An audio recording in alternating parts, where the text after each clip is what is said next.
Have you ever dreamed of being your own boss? Of having money flow into your bank account while you sleep and having total control over your time? That was exactly the dream of Styx, the main character of our story today. Styx was a highly skilled printer.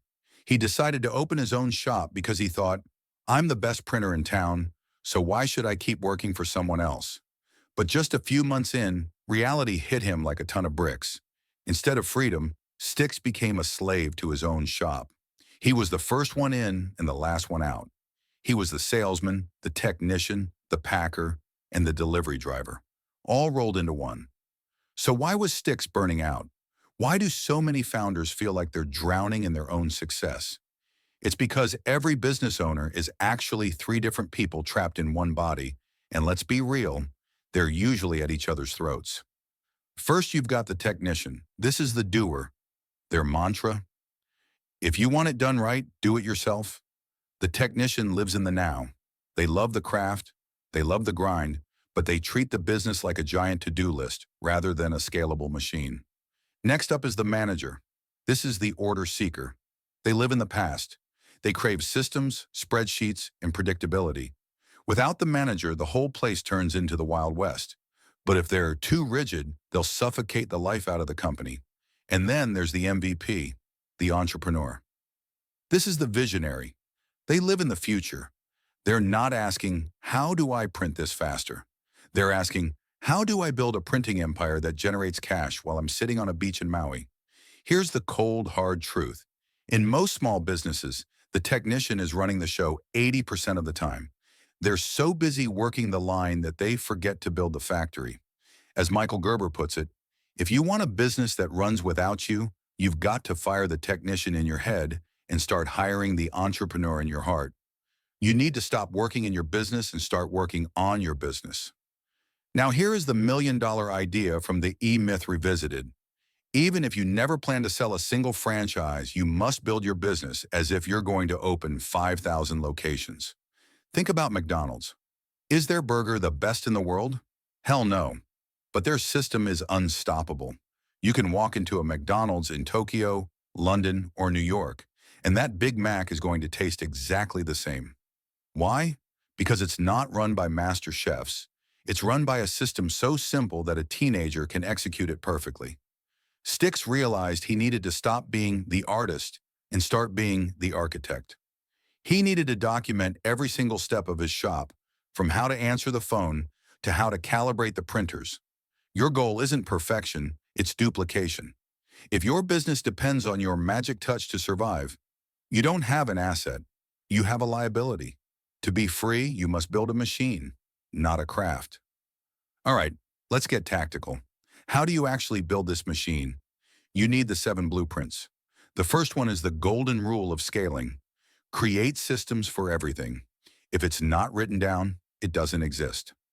Second, SOPs, or standard operating procedures. This is your business Bible. It explains exactly how to open the shop, how to handle a pissed-off customer, and how to close the books. You want your business to be idiot-proof. Third, delegate without fear. Most founders fail because they think they're the only ones who can do it right. That's an ego problem, not a business problem. Hire roles, not helpers. A helper waits for you to tell them what to do. A role follows the system and hits the KPIs. Fourth, automate the money. Cash flow shouldn't depend on your heartbeat. Use technology to track invoices, payments, and payroll. If you're still signing every single check manually, you're still a bottleneck. The goal here is simple. Build a business that is ready to sell. Even if you love your job and never want to leave, build it so you could walk away tomorrow for a fat paycheck. That is the ultimate test of a real business. Moving to the fifth pillar, build a strong brand. Why? Because a strong brand sells even when you're sleeping. Brand is about trust and consistency.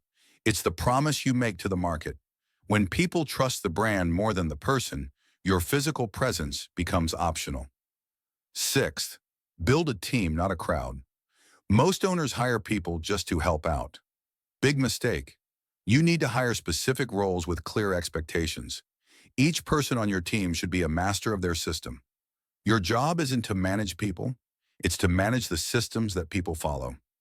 And finally, the seventh pillar, build for exit readiness.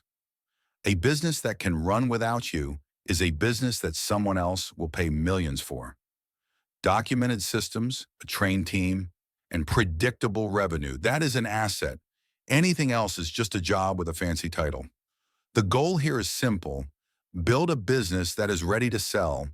Even if you love your job and never want to leave, build it so you could walk away tomorrow for a fat paycheck. That is the ultimate test of a real business. Fast forward 6 months.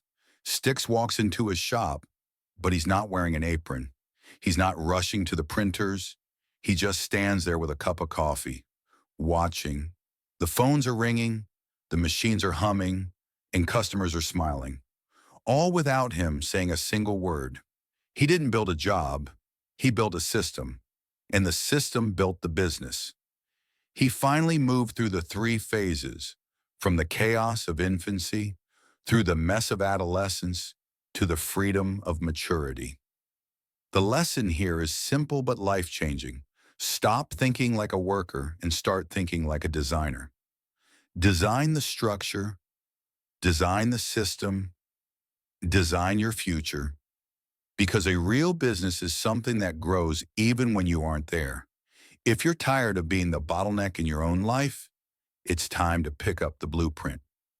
Start today. Build the machine. Get your freedom back. Thanks for watching, and we'll see you in the next one.